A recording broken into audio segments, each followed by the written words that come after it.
എൻ്റെ പ്രണയം ഭാഗം 13. എക്സാം ടൈമിൽ നിരഞ്ജൻ ചേട്ടൻ കുത്തിപ്പിടിച്ചിരുന്ന് പഠിപ്പിച്ചത് കൊണ്ടാ രണ്ടും രക്ഷപ്പെട്ടത്. എന്നിട്ട് പറയുന്നത് കേട്ടേ, വാണി പറഞ്ഞു. എങ്ങനെയാണെങ്കിൽ എന്താടി, ഞങ്ങൾ നല്ല മാർക്ക് മേടിച്ച് ജയിച്ചില്ലേ? പിന്നെ നിങ്ങൾക്ക് വേണമെങ്കിൽ ഇവൻ്റെ ശിക്ഷത്വം സ്വീകരിച്ചോ, തരുൺ പറഞ്ഞു. ഞങ്ങൾ നിരഞ്ജൻ ചേട്ടൻ്റെ സ്റ്റുഡൻ്റ് ആണല്ലോ അല്ലെങ്കിലും, ഐറ പറഞ്ഞു. അതല്ല പറഞ്ഞത്, ഇനി എക്സാമൊക്കെ ആവുന്ന ടൈമിൽ പ്രത്യേകം ട്യൂഷൻ വേണമെങ്കിൽ അവൻ എടുത്തു തരും അല്ലേടാ, തരുൺ ചോദിച്ചു. നിരഞ്ജൻ പൊന്നുവിൻ്റെ മുഖത്തേക്ക് നോക്കിക്കൊണ്ട് അതിനെന്താ, എടുത്തു തരാലോ, അവൻ പറഞ്ഞു. അവൾക്ക് മാത്രം മനസ്സിലാകുന്ന ഒരു ചെറിയ പുഞ്ചിരിയോടെ അവൻ പറഞ്ഞത്. അവൾ അവൻ്റെ മുഖത്തേക്ക് മുഖമുയർത്തി നോക്കാനേ പോയില്ല. നോക്കിക്കഴിഞ്ഞാൽ പിന്നീട് കണ്ണെടുക്കാൻ പറ്റില്ല എന്ന് അവൾക്ക് തോന്നി. നിരഞ്ജൻ ചേട്ടാ, എനിക്ക് കൂടി എടുത്തു തരുമോ, പെട്ടെന്ന് പൂജ ചോദിച്ചു. വല്ല ആവശ്യമുണ്ടായിരുന്നോ നിനക്ക് എന്ന രീതിയിൽ എറിക് തരുണിനെ നോക്കി. നിരഞ്ജൻ, നിനക്കൊട്ട് ഞാൻ വെച്ചിട്ടുണ്ടടാ എന്നുള്ള രീതിയിൽ തരുണിനെ നോക്കി. എടോ, എനിക്ക് കോളേജിലെ പഠിത്തവും പിന്നെ അത് കഴിഞ്ഞ് ട്യൂഷൻ കഴിഞ്ഞ് പിന്നെ ഇവിടെയും കൂടി വന്നിട്ട് പഠിപ്പിക്കാൻ പറ്റുമോ എന്നറിയില്ല. സംശയങ്ങളുണ്ടെങ്കിൽ ഞാൻ തീർത്തു തരാം, എന്നെ ഉദ്ദേശിച്ചുള്ളൂ, നിരഞ്ജൻ പറഞ്ഞു. അത് കേട്ട് പൊന്നുവിന് ചിരി വരുന്നുണ്ടായിരുന്നു. അവൾ വായ പൊത്തിപ്പിടിച്ച് തിരിഞ്ഞു നിന്നു. അവൾ ചിരിക്കുകയാണെന്ന് മനസ്സിലായ നിരഞ്ജൻ അവളെ നോക്കി. ചിരി അടക്കിപ്പിടിച്ച് തിരിഞ്ഞ അവൾ കണ്ടു അവളെ നോക്കി നിൽക്കുന്ന നിരഞ്ജനെ. അവൾ പെട്ടെന്ന് തന്നെ മുഖം മാറ്റി. കുറച്ചുനേരം അവരെല്ലാവരും കൂടി നിന്ന് സംസാരിച്ചു. പൂജ അവർക്കിടയിൽ പൊങ്ങച്ചം വിളമ്പിക്കൊണ്ട് നിന്നു. എന്നാൽ അതൊന്നും അവരാരും മൈൻഡ് ചെയ്തതുമില്ല. അപ്പോഴാണ് അങ്ങോട്ട് പൂജയുടെ അമ്മ വന്നത്. കുറേ നേരമായല്ലോ എല്ലാവരും സംസാരിക്കാൻ തുടങ്ങിയിട്ട്, എന്താണ് എന്ന് ചോദിച്ചുകൊണ്ട് അവർ വന്നു. ഒന്നുമില്ല ആൻറ്റി, ഞങ്ങൾ ചുമ്മാ ഇങ്ങനെ സംസാരിച്ചു കൊണ്ട് നിന്നതാണ്. ഇവൾക്ക് നിരഞ്ജൻ സംസാരിക്കാനുണ്ടെങ്കിൽ പിന്നെ മറ്റാരെയും വേണ്ട, എത്ര സമയം വേണമെങ്കിലും പെണ്ണ് നിന്നോളും. ഇവളാണെങ്കിൽ സംസാരിക്കാൻ തുടങ്ങിയാൽ നിർത്തുകയുമില്ല. സംസാരിക്കാൻ ഒരുപാട് ഇഷ്ടമാണ് ഇവൾക്ക്, പൂജയുടെ അമ്മ അവളെ ചേർത്ത് പിടിച്ചുകൊണ്ട് പറഞ്ഞു. അത് കേട്ടപ്പോൾ നിരഞ്ജന് ദേഷ്യമാണ് തോന്നിയത്. എന്നാ പൂജയെ, താൻ പെടുവല്ലോ, ഇവൻ ആരോടും ഒരുപാട് സംസാരിക്കുന്ന കൂട്ടത്തിലല്ല. അപ്പോൾ താൻ എന്തു ചെയ്യും, എറിക്ക് ചോദിച്ചു. അതെല്ലാം പതിയെ പതിയെ മോള് മാറ്റിയെടുത്തോളും, അവർ പൂജയെ നോക്കിക്കൊണ്ട് പറഞ്ഞു. പൂജ അതിന് നാണത്താൽ ചിരിച്ചുകൊണ്ട് നിരഞ്ജനെ നോക്കി. എന്നെ മാറ്റാമെന്ന് കരുതി ആരും നിൽക്കണ്ട ആൻറ്റി, ഞാനിപ്പോൾ എങ്ങനെയാണോ അതുപോലെ തന്നെയായിരിക്കും എന്നും, ഒരു മാറ്റവും ഉണ്ടാകില്ല. എന്നെ ഇങ്ങനെ കണ്ട് ഞാൻ എങ്ങനെയാണെന്ന് അറിഞ്ഞ് എന്നെ സ്നേഹിക്കാൻ പറ്റുന്ന ഒരു പെണ്ണ് മതി എനിക്ക്, നിരഞ്ജൻ പെട്ടെന്ന് പറഞ്ഞതും പൂജയുടെ അമ്മയുടെ മുഖം മാറി. ഞാൻ എല്ലാവരോടും ഒരു കാര്യം സംസാരിക്കാനിരിക്കുകയായിരുന്നു, നമുക്ക് അകത്തേക്ക് പോയാലോ, നിരഞ്ജൻ പറഞ്ഞു. അത് കേട്ടതും പൊന്നുവിൻ്റെ നെഞ്ചിടിപ്പ് കൂടാൻ തുടങ്ങി. അവൾ നിരഞ്ജനെ നോക്കി. അവനും അപ്പോൾ അവളുടെ മുഖത്തേക്ക് നോക്കി. അവളുടെ കണ്ണുകളിലെ പേടി അവൻ തിരിച്ചറിഞ്ഞു. അവൻ ഒന്നുമില്ല എന്ന് കണ്ണടച്ച് അവളെ കാണിച്ചുകൊണ്ട് തിരിഞ്ഞ് വീടിനകത്തേക്ക് നടന്നു. അവൻ പോകുന്നത് കണ്ടതും എല്ലാവരും അവൻ്റെ പുറകിൽ നടന്നു. അവൻ ഹാളിലേക്ക് ചെല്ലുമ്പോൾ അച്ഛന്മാർ എല്ലാവരും സംസാരിച്ചു കൊണ്ട് ഇരിക്കുന്നുണ്ടായിരുന്നു. അവൻ അകത്തേക്ക് കയറി ചെന്നു. എനിക്ക് എല്ലാവരോടുമായി ഒരു കാര്യം പറയാനുണ്ട്, അവൻ പറഞ്ഞു. എന്താടാ, എന്താ കാര്യം, നിരഞ്ജൻ്റെ അച്ഛൻ ചോദിച്ചു. അത് വന്നു കയറിയപ്പോൾ ഇവിടെ പൂജയുടെ അച്ഛൻ ഒരു കാര്യം പറഞ്ഞു. എൻ്റെയും പൂജയുടെയും വിവാഹം ഉറപ്പിക്കുന്ന എന്തോ കാര്യം. പക്ഷേ അതൊരിക്കലും നടക്കില്ല അങ്കിൾ. മറ്റൊന്നുമല്ലാട്ടോ, പൂജ പഠിക്കുന്ന ചെറിയ കുട്ടിയാണ്. കോളേജിലേക്കൊക്കെ കടക്കുമ്പോൾ സ്വാഭാവികമായിട്ടും അവൾക്കൊരു പ്രണയവും ഇഷ്ടവും എല്ലാം ഉണ്ടാകും. അതുപോലെ തന്നെ ഞാനും. അതുകൊണ്ട് ഇപ്പോഴേ അതെല്ലാം പറഞ്ഞ് ഞങ്ങളെ കൂട്ടിക്കെട്ടി വെക്കാൻ നിൽക്കണ്ട. ഞങ്ങൾക്ക് സ്വതന്ത്രമായി ചിന്തിക്കാനും പ്രവർത്തിക്കാനും നടക്കാനും ഉള്ള സ്വാതന്ത്ര്യം വേണം. അതിനെ ഇപ്പോഴേ ഉറപ്പിച്ചു വെക്കുന്ന ഈ വിവാഹം ശരിയാവില്ല, അവൻ പറഞ്ഞു. നീ എന്താ നിരഞ്ജൻ പറയുന്നത്, നിരഞ്ജൻ്റെ അച്ഛൻ ചോദിച്ചു. ഇപ്പോൾ പൂജയ്ക്കൊരു 17 വയസ്സായി കാണും അല്ലേ? എനിക്ക് 21 വയസ്സ്. ഞങ്ങൾക്ക് ഇനിയും സമയമുണ്ട്. ഞാൻ എന്തായാലും ഒരു 29 വയസ്സാകാതെ വിവാഹത്തെക്കുറിച്ച് ചിന്തിക്കാനേ പോകുന്നില്ല. അതുപോലെ തന്നെ അവളും പഠിച്ച് ജോലിയൊക്കെ നേടട്ടെ. എന്നിട്ട് ഞങ്ങളുടെ മനസ്സിൽ അങ്ങനെ ഒരു ഇഷ്ടമുണ്ടെങ്കിൽ അന്ന് നമുക്ക് വിവാഹത്തെക്കുറിച്ച് ആലോചിക്കാം. അതിനു മുമ്പ് ഇങ്ങനെ ഉറപ്പിച്ചു വയ്ക്കുന്ന കാര്യത്തിൻ്റെ ആവശ്യമില്ല. അത് ഞങ്ങളുടെ സ്വാതന്ത്ര്യത്തെ ഒരുപാട് ബാധിക്കും, അവൻ പറഞ്ഞു. അത് ശരിയാണ്, അവൻ പറഞ്ഞത്, പൊന്നുവിൻ്റെ അച്ഛൻ പറഞ്ഞു. ഇത് നിങ്ങൾ പറഞ്ഞപ്പോൾ എനിക്കും തോന്നി. പക്ഷേ നിങ്ങളെല്ലാവരും തീരുമാനിച്ചത് കൊണ്ട് ഞാൻ പറയാതിരുന്നത്. ഞാനൊരു അധ്യാപകനാണ്.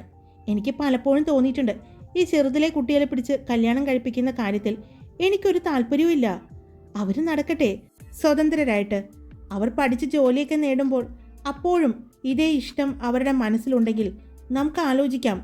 ഇപ്പോഴേ ഈ പറഞ്ഞുറപ്പിക്കലൊന്നും വേണ്ടെന്നാണ് എൻ്റെ ഒരു അഭിപ്രായം. പൊന്നുവിൻ്റെ അച്ഛൻ പറഞ്ഞതോടെ റോഷൻ്റെ അച്ഛനും വാണിയുടെയും ഐറയുടെയും അച്ഛന്മാർ എല്ലാവരും അതിനോട് യോജിച്ചു. നിരഞ്ജൻ്റെ അച്ഛൻ നിരഞ്ജൻ്റെ അമ്മയെ നോക്കി. അവരുടെ മുഖത്തും അതേ അഭിപ്രായമാണെന്ന് നിരഞ്ജൻ്റെ അച്ഛന് തോന്നി. അച്ഛേ, പൂജ പഠിക്കട്ടെ. അവൾക്ക് ചിലപ്പോൾ സ്കൂളിലേക്ക് പോയി പഠനമൊക്കെ പൂർത്തിയാക്കി കഴിയുമ്പോൾ കോളേജിലേക്ക് ചെല്ലുമ്പോൾ നിരഞ്ജനേക്കാൾ നല്ലൊരു ബന്ധം കിട്ടുവാണെങ്കിൽ അവൾക്ക് അതൊക്കെ നോക്കാം. അതുപോലെ തിരിച്ചും.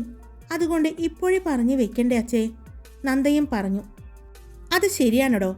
ഇവർ രണ്ടുപേരും പഠിച്ച് ഒരു ജോലിയൊക്കെ നേടുമ്പോൾ അവർക്ക് ഇതേ ഇഷ്ടം അന്നും ഉണ്ടെങ്കിൽ നമുക്ക് നടത്താം, പൂജയുടെ അച്ഛൻ പറഞ്ഞു. അയാൾ ഇഷ്ടം കൊണ്ട് പറഞ്ഞതല്ല, എല്ലാവരുടെയും അഭിപ്രായം പറഞ്ഞപ്പോൾ പിടിച്ചു നിൽക്കാൻ പറ്റില്ല എന്ന് തോന്നിയത് കൊണ്ടാണ് അങ്ങനെ പറഞ്ഞത്. പൂജയുടെ അച്ഛൻ അത് പറഞ്ഞതും പൂജ അച്ഛനെ നോക്കി. അയാൾ അവളെ കണ്ണ് ചിമ്മി കാണിച്ചു. അതിൽ ഉണ്ടായിരുന്നു അയാൾക്ക് മകൾക്ക് കൊടുക്കാനുള്ള മറുപടി. അയാൾ ഒരിക്കലും നിരഞ്ജനെ വിട്ട് കളയില്ല. കാരണം നിരഞ്ജൻ നല്ലൊരു വ്യക്തി തന്നെയാണ്. പഠിക്കുന്ന എല്ലാ സ്ഥലങ്ങളിലും ഉന്നത മാർക്കോടെ പാസ്സാകുന്നു. അവൻ്റെ ലക്ഷ്യം തന്നെ ഒരു കോളേജ് അധ്യാപകൻ ആവുക എന്നതാണ്. അത് അവന് നിഷ്പ്രയാസം സാധിക്കുമെന്ന് പൂജയുടെ അച്ഛനറിയാം. യാതൊരു ദുശീലങ്ങളും ഇല്ലാത്ത എല്ലാവരും ഇഷ്ടപ്പെടുന്ന ഒരു പയ്യനാണ് നിരഞ്ജൻ എന്നറിയാം. തൻ്റെ മകൾ അവനെ ഇഷ്ടമാണെന്ന് പറഞ്ഞപ്പോൾ അയാൾക്ക് മറിച്ചൊന്നും പറയാനുണ്ടായിരുന്നില്ല. അതുകൊണ്ട് ഏത് വിധേനയും തൻ്റെ മകൾക്ക് അവനെ നേടിക്കൊടുക്കുമെന്ന് അയാൾ തീരുമാനിച്ചിരുന്നു. പൂജയുടെ ഇഷ്ടങ്ങൾ എന്ത് വില കൊടുത്തും സാധിക്കുന്ന ഒരു അച്ഛനും അമ്മയും ആയിരുന്നു അവളുടെ കൂടെ, അവളുടെ സഹോദരനും. എന്നാൽ അങ്ങനെ തന്നെ മതിയെന്ന് നിരഞ്ജൻ്റെ അച്ഛനും പറഞ്ഞു. പിന്നീട് അവർ വിവാഹത്തെപ്പറ്റി സംസാരിച്ചില്ല. പൂജയുടെ ശല്യം സഹിക്കാൻ പറ്റാതെ ആയപ്പോൾ നിരഞ്ജനും എറിക്കും റോഷനും അവൻ്റെ 2 സഹോദരന്മാരും തരുണും എല്ലാവരും കൂടി ക്ലബിലേക്ക് പോയി. അവർ പോയതും ഫോർ ദ പീപ്പിൾ നിരഞ്ജൻ്റെ വീടിൻ്റെ പുറകുവശത്തുള്ള പറമ്പിലേക്ക് നടന്നു. അവിടെയും നിരഞ്ജൻ്റെ അമ്മ കുറച്ച് ഫ്രൂട്ട്സ് എല്ലാം നട്ടിട്ടുണ്ട്. അതിൽ റംബൂട്ടാനെല്ലാം ഉണ്ടായി കിടക്കുന്നുണ്ട്. അത് പറിക്കുകയായിരുന്നു എല്ലാവരുടെയും ഉദ്ദേശം. അവിടെ ചെന്നപ്പോൾ നിറയെ പഴുത്ത് കിടക്കുന്നുണ്ട് റംബൂട്ടാൻ. എല്ലാം കൂടി പറിക്കാൻ തുടങ്ങി. അവരുടെ ആ പറമ്പിൻ്റെ അതിർത്തിയിൽ കൂടി ഒരു ചെറിയ കനാൽ പോകുന്നുണ്ട്. അവിടെ പോയി 4 പേരും ഇരുന്നു. വെള്ളത്തിൽ ഇറങ്ങിയും വെള്ളത്തിൽ കാലിട്ടും അവർ അവിടെ ഇരുന്നു കൊണ്ട് ആ റംബൂട്ടാൻ കഴിച്ചു. കുറേ സമയം കഴിഞ്ഞതും എന്തുവാടി, ഒരു കാടിളകി വരുന്നത് പോലെ തോന്നുന്നുണ്ടല്ലോ എന്ന് പറഞ്ഞ് ഐറെ നോക്കിയപ്പോൾ അവിടെ നിന്നും നടന്നു വരുന്ന നിരഞ്ജൻ, എറിക്, തരുൺ, റോഷൻ, നന്ദ, റോഷൻ്റെ 2 സഹോദരങ്ങൾ എല്ലാവരും ആയിരുന്നു. അവർ എല്ലാവരും അങ്ങോട്ട് വന്നു. അപ്പോഴാണ് തരുണിൻ്റെ കയ്യിൽ ഒരു കൊമ്പിരിക്കുന്നത് കണ്ടത്. ഇതെന്തീ കാണുന്നേ? വാണി ചോദിച്ചു. ഒന്നും അറിയില്ല മക്കൾക്ക്. അവിടെ കയറി റംബൂട്ടാൻ പറിച്ചോ? അപ്പോൾ ഒടിഞ്ഞു വീണ കൊമ്പാണ്. അയ്യോ, ഞങ്ങൾ പറിച്ചപ്പോൾ ഒന്നും വീണില്ലല്ലോ. വീണില്ല, പക്ഷേ ഒടിഞ്ഞു കിടന്നു, തരുൺ പറഞ്ഞു. അവരുടെ കയ്യിലും റംബൂട്ടാനുണ്ട്. ഇത് അവിടെ കിടന്നാലേ മിക്കവാറും നിരഞ്ജൻ്റെ അമ്മ നിങ്ങളെ കാല് തല്ലി ഓടിക്കും. അതുകൊണ്ടാണ് ഞാൻ എടുത്തുകൊണ്ട് വന്നത്, അവൻ പറഞ്ഞു. എന്നാൽ നടന്നു വരുമ്പോഴെല്ലാം നിരഞ്ജൻ്റെ കണ്ണുകൾ വെള്ളത്തിൽ കാലിട്ടുകൊണ്ട് അവരെ നോക്കിയിരിക്കുന്ന ഇതളിലായിരുന്നു. ഇപ്പോഴും ഒരു മാറ്റവും ഇല്ലല്ലോ ഇവിടെയൊക്കെ, നന്ദ വന്നിട്ട് ചോദിച്ചു. ഇല്ല ചേച്ചി. ഇവിടെ ഇരിക്കുന്നുണ്ടോ ചേച്ചി? ശ്രദ്ധ ചോദിച്ചു. ഞാൻ ഇരിക്കാം എന്ന് പറഞ്ഞ് പതിയെ അവളെ റോഷനും എറിക്കും കൂടി കൈപിടിച്ച് ഇരുത്തി. അവളും കനാലിലേക്ക് കാലിട്ടുകൊണ്ട് ഇരുന്നു. നല്ല ഭംഗിയുണ്ട് ഈ സ്ഥലം കാണാൻ, റോഷൻ്റെ സഹോദരൻ പറഞ്ഞു. ഇവിടെ നിന്നാണ് ആളുകൾ കൃഷിസ്ഥലത്തേക്ക്, അതായത് ജാതിത്തോട്ടവും മറ്റുമൊക്കെ ഉണ്ട് ഇവിടെ നിന്ന് അങ്ങോട്ടെല്ലാം വെള്ളം തിരിച്ചുവിടുന്നത്, നിരഞ്ജൻ പറഞ്ഞു. നിരഞ്ജൻ സംസാരിച്ചു കൊണ്ട് അറിയാത്തതുപോലെ വന്ന് ഇതളിൻ്റെ അടുത്തിരുന്നു. അവൻ അടുത്തേക്ക് വരുന്നത് കണ്ടപ്പോൾ തന്നെ അവൾക്ക് ഏകദേശം കാര്യങ്ങൾ മനസ്സിലായിരുന്നു. അവൻ വന്ന് അവിടെ ഇരുന്നതും അവളുടെ നെഞ്ചിടിപ്പേറി. അവനും വെള്ളത്തിലേക്ക് കാലിട്ടുകൊണ്ട് മുണ്ട് കുറച്ച് കയറ്റിപ്പിടിച്ചിട്ടുണ്ട്. എല്ലാവരും സംസാരിക്കുന്നതിൻ്റെ തിരക്കിലാണ്. അതിനിടയിൽ കൂടി റംബൂട്ടാനും കഴിക്കുന്നുണ്ട്. റംബൂട്ടാൻ്റെ സീസൺ തീർന്നു. ശരിക്കും നിറയെ ഉണ്ടായതാണ്. കുറേ വവ്വാലുകൾ വരും, അവറ്റകൾ തിന്നു കൊണ്ടുപോകുന്നതാ. ഇടയ്ക്ക് നിരഞ്ജൻ്റെ അച്ഛൻ പറയാറുണ്ട് ഇത് കൊണ്ടുപോയി സൂപ്പർ മാർക്കറ്റിൽ വിൽക്കാൻ വയ്ക്കാന്ന്. പക്ഷേ 4 വവ്വാലുകളെ കൊണ്ട് ഒന്നും കിട്ടാറില്ല എന്ന് മാത്രം, തരുൺ പറഞ്ഞതും നന്ദ ഇതളിനെയും അവളുടെ കൂട്ടുകാരിയെയും നോക്കി. വവ്വാലോ? അതെ, നീ വവ്വാലെന്ന് കേട്ടിട്ടില്ലേ? ബാറ്റ് എന്ന് പറയും. അത് മനസ്സിലായി. പക്ഷേ ഈ 4 എണ്ണം എന്ന് എങ്ങനെ കറക്റ്റായിട്ട് പറയുന്നത്? രോഹൻ ചോദിച്ചു. പിന്നെ ഈ വവ്വാലുകൾക്ക് പേരുമുണ്ട്, എറിക്ക് പറഞ്ഞു. പേരുള്ള വവ്വാലോ? ഒന്നും മനസ്സിലാകാതെ റോബിൻ ചോദിച്ചു. ആ അതേനേ, ആ ബാറ്റുകൾ നമ്മുടെ കൂട്ടത്തിൽ തന്നെയുണ്ട്. നമ്മുടെ കൂട്ടത്തിലുള്ള ബാറ്റുകളോ? അതെ, പേര് പറഞ്ഞ നീ അറിയും. പേര് പൊന്നു എന്ന് വിളിക്കുന്ന ഇതൾ. ഒരു ശ്രദ്ധയുമില്ലാതെ നടക്കുന്ന ശ്രദ്ധ. എപ്പോഴും വീണ് വീണ് നടക്കുന്ന വാണി. പേരിൻ്റെ അർത്ഥം പോലെ തന്നെ എപ്പോഴും വെള്ളത്തിൽ നടക്കുന്ന ഐറ. ഇതൊക്കെയാണ് ആ വവ്വാലിൻ്റെ പേരുകൾ. ഓ അങ്ങനെ. അപ്പോൾ ഇവരാണ് ഇത് മുഴുവനും കഴിക്കുന്നതല്ലേ? പിന്നല്ലാതെ. ഇതുണ്ടായിക്കഴിഞ്ഞാൽ ചായക്ക് സ്നാക്സ് ആയിട്ട് പോലും ഇവളുമാർ ഇതാണ് കഴിക്കുന്നത്. തരുൺ പറഞ്ഞപ്പോൾ അവിടെ ഒരു പൊട്ടിച്ചിരിയായിരുന്നു. എന്നാൽ ആരും കാണാതെ നിരഞ്ജൻ കനാലിൻ്റെ തിട്ടയിൽ കൈവച്ചിരുന്ന പൊന്നുവിൻ്റെ കൈകൾക്ക് മുകളിൽ അവൻ്റെ കൈകൾ വെച്ചു. പെട്ടെന്ന് പൊന്നുവിൻ്റെ ശരീരത്തിൽ ഒരു വിറയൽ പോലെ തോന്നി. അവളുടെ കയ്യിലെ രോമങ്ങളെല്ലാം എഴുന്നേറ്റ് നിൽക്കുന്നത് പോലെ, തൊണ്ട വരളുന്നത് പോലെ. അവൾക്ക് വല്ലാത്ത വെപ്രാളം തോന്നിത്തുടങ്ങി. അവളുടെ മുഖം ചുവന്നു. എടാ ദുഷ്ട, ഞങ്ങൾ പറിച്ചുകൊണ്ടുവരുമ്പോൾ അതിൽ നിന്നും ഒരു നാണവും മാനവും ഇല്ലാതെ വെട്ടിയടിക്കുന്നത് കാണാറുണ്ടല്ലോ. അപ്പോൾ നീയും ബാറ്റിൽ പെടുന്നതല്ലേ? ഞങ്ങൾ കഷ്ടപ്പെട്ട് കയറിയെങ്കിലും പറിക്കുന്നുണ്ട്. നീ ഞങ്ങളുടെ അധ്വാന ഫലം വെറുതെ ഇരുന്ന് കഴിക്കുന്നു, എറിക്കിനോട് ഐറ പറഞ്ഞു.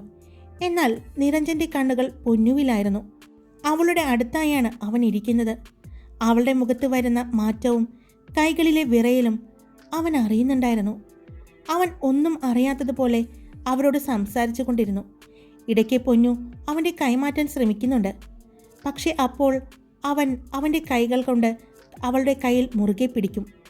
പിന്നെ അവൾ അവൻ്റെ മുഖത്തേക്ക് ദയനീയമായി നോക്കുമ്പോൾ അവൻ്റെ കണ്ണുകളിലെ ആ ഭാവം അവളെ വല്ലാതെ തളർത്തുന്നുണ്ടായിരുന്നു. ഇത്രയും നാളും താൻ കാണാൻ കൊതിച്ച ആ പ്രണയം ഇപ്പോൾ അവൾക്ക് അവൻ്റെ കണ്ണുകളിൽ കാണാൻ പറ്റുന്നുണ്ട്. അതവളെ വല്ലാതെ തളർത്തുന്നത് പോലെ അവൾക്ക് തോന്നി. നിങ്ങൾ ക്ലബ്ബിൽ പോകുന്നില്ല എന്ന് പറഞ്ഞിട്ട് പെട്ടെന്ന് പോയതെന്താ? നന്ദ ചോദിച്ചു. അതോ ഒരു പോത്തിനെ പേടിച്ച് പോയതായിരുന്നു അല്ലേ? വാണി ചോദിച്ചു. അതെ അതെ. എൻ്റെ ദൈവമേ, തള്ളു കേട്ട സഹിക്കാൻ പറ്റുന്നില്ല. അവളുടെ മാത്രമല്ലല്ലോ, അവളുടെ അമ്മയുടെയും. ഇവൻ്റെ ആഗ്രഹമാണല്ലോ ഒരു കോളേജ് അധ്യാപകനാവുക എന്നത്. എനിക്ക് തോന്നുന്നു അയാൾ ഇവന് വേണ്ടി ഒരു കോളേജ് വേണമെങ്കിൽ പണിയുമെന്ന് തരുൺ പറഞ്ഞു. പക്ഷേ എനിക്കെന്തോ അയാളിൽ ഒരു നിഗൂഢത തോന്നുന്നു, നന്ദ പറഞ്ഞു. നിഗൂഢത തോന്നുന്നു എന്നല്ല, നിഗൂഢത ഉണ്ട് അയാൾക്ക്.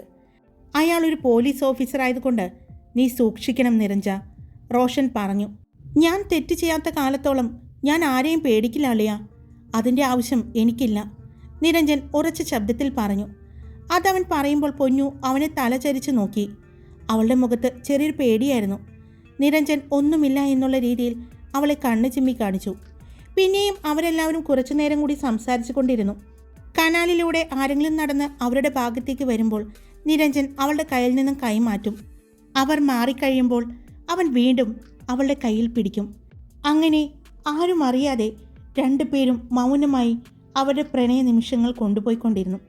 കുറേ സമയം കഴിഞ്ഞതും അതെ, ചായ കുടിക്കാൻ സമയമായി, നമുക്ക് പോയാലോ എന്ന് പറഞ്ഞ് റോഷൻ നന്ദയെ പിടിച്ച് എഴുന്നേൽപ്പിച്ചു. പിന്നീട് എല്ലാവരും തിരിച്ചു നടക്കുമ്പോൾ വാണിയും ശ്രദ്ധയും ഇതളിൻ്റെ അപ്പുറവും ഇപ്പുറവും കൈപിടിച്ചുകൊണ്ട് നടന്നു. അവർ നിരഞ്ജൻ്റെ വീടിൻ്റെ പുറകുവശത്തെത്തുമ്പോൾ കണ്ടു 4 പേരുടെയും അമ്മമാരും റോഷൻ്റെ അമ്മയും എല്ലാം പുറകുവശത്തെ പടികളിൽ ഇരുന്ന് സംസാരിക്കുന്നത്. ആഹാ, നിങ്ങൾ അവിടെയായിരുന്നോ? നിങ്ങൾ ക്ലബ്ബിൽ പോയി എന്ന് വിചാരിച്ചത്. നിങ്ങളെ ഇവിടെ കാണാതെ നിങ്ങൾ ക്ലബ്ബിൽ പോയിട്ടുണ്ടാവുമെന്ന് പറഞ്ഞ് പൂജ അവളുടെ ഏട്ടനെയും വിളിച്ചുകൊണ്ട് ക്ലബ്ബിലേക്ക് പോയിട്ടുണ്ടല്ലോ, നിരഞ്ജൻ്റെ അമ്മ പറഞ്ഞു. ഞങ്ങൾ ക്ലബ്ബിൽ പോയിട്ടുണ്ടായിരുന്നു. അത് കഴിഞ്ഞ് കുറച്ചു നേരമായി ഞങ്ങൾ ഇങ്ങോട്ട് വന്നിട്ട് നടക്കാനിറങ്ങിയതാ. എന്നാൽ പിന്നെ ചായ വയ്ക്കാമല്ലേ ചേച്ചി? അവിടെ അവരെല്ലാവരും കൂടി കത്തി വെച്ചുകൊണ്ടിരിക്കുകയാണ്. ഞങ്ങളത് അങ്ങോട്ട് പോവാഞ്ഞത്. അപ്പോൾ പൂജയുടെ അമ്മ എന്തിയേ? നന്ദ ചോദിച്ചു. അത് അവരൊരു പ്രത്യേക ക്യാരക്ടറാണ്, ഞങ്ങളോടൊന്നും അങ്ങനെ സംസാരിക്കുന്നില്ല, റോഷൻ്റെ അമ്മ പറഞ്ഞു. അത് കാര്യമാക്കണ്ട ആൻറ്റി, കുറച്ച് തലക്കനമുള്ള കൂട്ടത്തിലാണ്, തരുൺ പറഞ്ഞു. അത് കേട്ട് ടീച്ചറമ്മ അവനെ ഒന്ന് കൂർപ്പിച്ച് നോക്കി. അമ്മ എന്നെ നോക്കി പേടിപ്പിക്കുകയൊന്നും വേണ്ട, ഞാൻ കാര്യമായിട്ട് പറഞ്ഞതാ, തരുൺ പറഞ്ഞു. എല്ലാവരും മുൻവശത്ത് കൂടി അകത്തേക്ക് കയറാൻ പോയതും കണ്ടു. ബുള്ളറ്റിൽ അങ്ങോട്ട് വരുന്ന പൂജയെയും അവളുടെ ഏട്ടനെയും. നിരഞ്ജൻ്റെ ബുള്ളറ്റാണ് അവർ എടുത്തിരിക്കുന്നതെന്ന് കണ്ടതും നിരഞ്ജന് ദേഷ്യം തോന്നി. കൊള്ളാം, ആരെക്കൊണ്ടും അവൻ ബുള്ളറ്റിൽ തൊടിയിപ്പിക്കാത്തതാ. എന്നിട്ട് ആങ്ങളെയും പെങ്ങളും കൂടി അതും എടുത്തുകൊണ്ട് പോയിരിക്കുന്നു, എറിക്ക് പറഞ്ഞു. പെട്ടെന്ന് നന്ദ നിരഞ്ജൻ്റെ കയ്യിൽ പിടിച്ചു. ഒന്നും പറയണ്ടടാ, നമ്മുടെ വീട്ടിൽ വന്ന ഗസ്റ്റല്ലേ, അവൾ പറഞ്ഞു. നിരഞ്ജൻ അകത്തേക്ക് കയറിപ്പോയി. ഞങ്ങൾ നിങ്ങളെ നോക്കി ക്ലബ്ബിൽ പോയതാണ്. നിങ്ങൾ എവിടെയായിരുന്നു? പൂജ ചോദിച്ചു. ഞങ്ങൾ പറമ്പിലുണ്ടായിരുന്നു. ഞങ്ങളൊന്ന് നടക്കാൻ പോയതാ, നന്ദ പറഞ്ഞു. പൂജ നിരഞ്ജൻ കയറിപ്പോകുന്നതിൻ്റെ പുറകെ കയറാൻ പോയതും, പൂജ താൻ ക്ലബ്ബിൽ പോയിട്ട് എങ്ങനെയുണ്ട്? പരിപാടിയൊക്കെ കഴിഞ്ഞോ? അവളെ അവിടെ പിടിച്ചു നിർത്താൻ വേണ്ടി ഐറ ചോദിച്ചു. ആ കഴിയുന്നു എന്ന് പറഞ്ഞ് അവൾ കയറിപ്പോകുമ്പോൾ എല്ലാവർക്കും മനസ്സിലായി അവൾ നിരഞ്ജൻ്റെ പുറകെ പോയതാണെന്ന്. നിരഞ്ജൻ വേഗം ചെന്ന് അവൻ്റെ റൂമിൽ കയറി വാതിലടച്ചു. അവൻ്റെ ആ ബുള്ളറ്റ് അവരെടുത്തതും പൂജ അതിൻ്റെ പുറകിൽ കയറിയതും ഒന്നും ഇഷ്ടമായില്ല. ആ ദേഷ്യമായിരുന്നു അവന്. പെട്ടെന്ന് ദേഷ്യം വരുന്ന സ്വഭാവക്കാരനായിരുന്നു നിരഞ്ജൻ. അത് എല്ലാവർക്കും അറിയാവുന്നതുമാണ്. അമ്മമാർ അപ്പോഴേക്കും ചായയുമായിട്ട് വന്നു. കാരണവന്മാർക്ക് എല്ലാവർക്കും ഡൈനിങ് ടേബിളിൽ ഇരുന്ന് ചായ കുടിക്കുമ്പോൾ ബാക്കി എല്ലാവരും അപ്പോഴേക്കും ഹാളിൽ ഒത്തുകൂടി. ചായയും അമ്മമാർ ഉണ്ടാക്കിയ പലഹാരങ്ങളും അവർക്ക് മുന്നിൽ കൊണ്ടുവന്ന് വെച്ചു. എല്ലാവരും കഴിക്കുമ്പോൾ അവിടെ നിരഞ്ജനെ കാണാതെ പൂജ അന്വേഷിച്ചു. നിരഞ്ജൻ ചേട്ടൻ എവിടെയാണ്? പൂജ നന്ദയോട് ചോദിച്ചു. അവൻ റൂമിലുണ്ടാകും. ഫോണെങ്ങാനും വന്നിട്ട് പോയതായിരിക്കും, അല്ലെങ്കിൽ വാഷ്റൂമിൽ പോയതായിരിക്കും. ഇപ്പോൾ വരും, നന്ദ പറഞ്ഞു. പൂജ എഴുന്നേറ്റ് പോകാൻ നോക്കിയതും, പൂജ താനിരിക്കടോ, അവൻ വാഷ്റൂമിൽ പോയതാണെന്ന് പറഞ്ഞില്ലേ, താല്പര്യമില്ലാത്തതുപോലെ എറിക്ക് പറഞ്ഞു. അത് കേട്ടപ്പോൾ അവൾക്ക് ദേഷ്യം വന്നുവെങ്കിലും അവൾ അവിടെ തന്നെ ഇരുന്നു.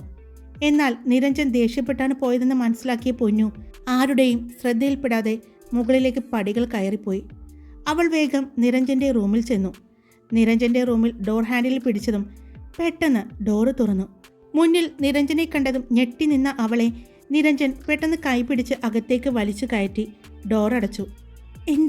എന്തേ കാണിക്കുന്നേ? അവൾ ചോദിച്ചു. എന്താ നീ വരാൻ ഇത്ര വൈകിയത്? ഞാൻ ഇങ്ങോട്ട് പോകുന്നത് നീ കണ്ടതല്ലേ? അവൻ ചോദിച്ചു. ഞാൻ എങ്ങനെയേട്ടാ അവരൊക്കെ ഇരിക്കുമ്പോൾ വരുന്നേ? ഇപ്പോൾ തന്നെ പൂജ എന്നിട്ട് വരാൻ പോയതാ. എറിക്കേട്ടൻ എന്തോ പറഞ്ഞ് അവിടെ ഇരുത്തിയിട്ടുണ്ട്, അവൾ പറഞ്ഞു. അവൾ പറയുമ്പോൾ നിരഞ്ജൻ അവളുടെ അടുത്തേക്ക് വരുന്നുണ്ട്.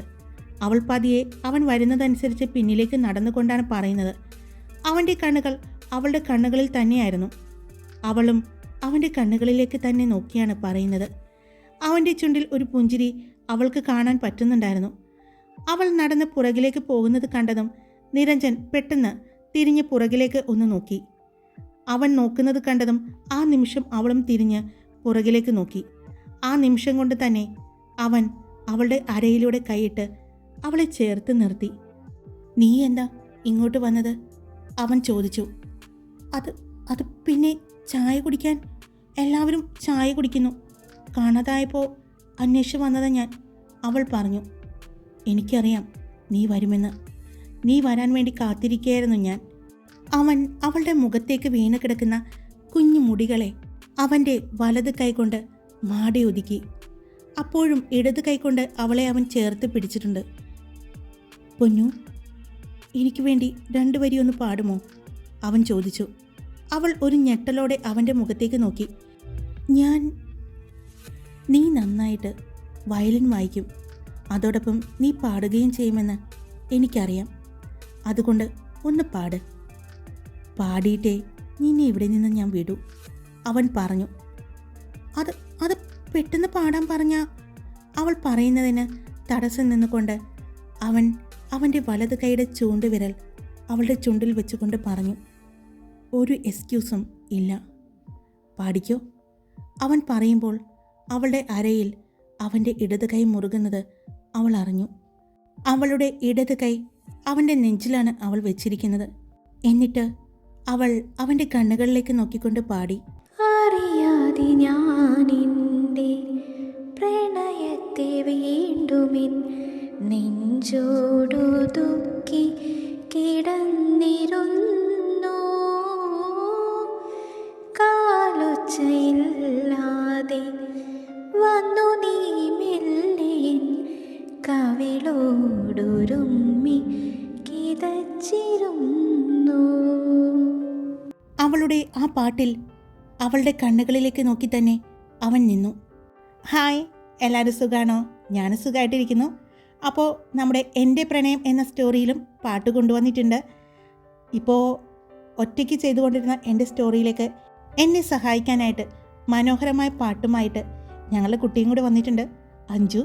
അപ്പോൾ എനിക്ക് തന്ന എല്ലാ സപ്പോർട്ടും അവൾക്കും കൊടുക്കണം. എല്ലാവരും ഇഷ്ടപ്പെട്ട അവളുടെ പാട്ടിന് 2 വരി നിങ്ങൾക്ക് കമൻറ്റ് ചെയ്യാം. അപ്പോൾ ഇഷ്ടപ്പെട്ട നിങ്ങൾ ലൈക്ക് ചെയ്യുക. ഇനിയും പാട്ടുകൾ വേണമെങ്കിൽ നിങ്ങൾക്ക് കമൻറ്റ് ചെയ്യാം. നിങ്ങൾക്ക് ഇഷ്ടപ്പെട്ട പാട്ടുകളുമായിട്ട് അഞ്ജുവും എൻ്റെ കൂടെ ഉണ്ടാകും. അപ്പോൾ നിങ്ങൾ ഇഷ്ടപ്പെട്ടാൽ എല്ലാവരും ലൈക്ക് ചെയ്യുക, അഭിപ്രായങ്ങൾ കമൻറ്റ് ചെയ്യുക.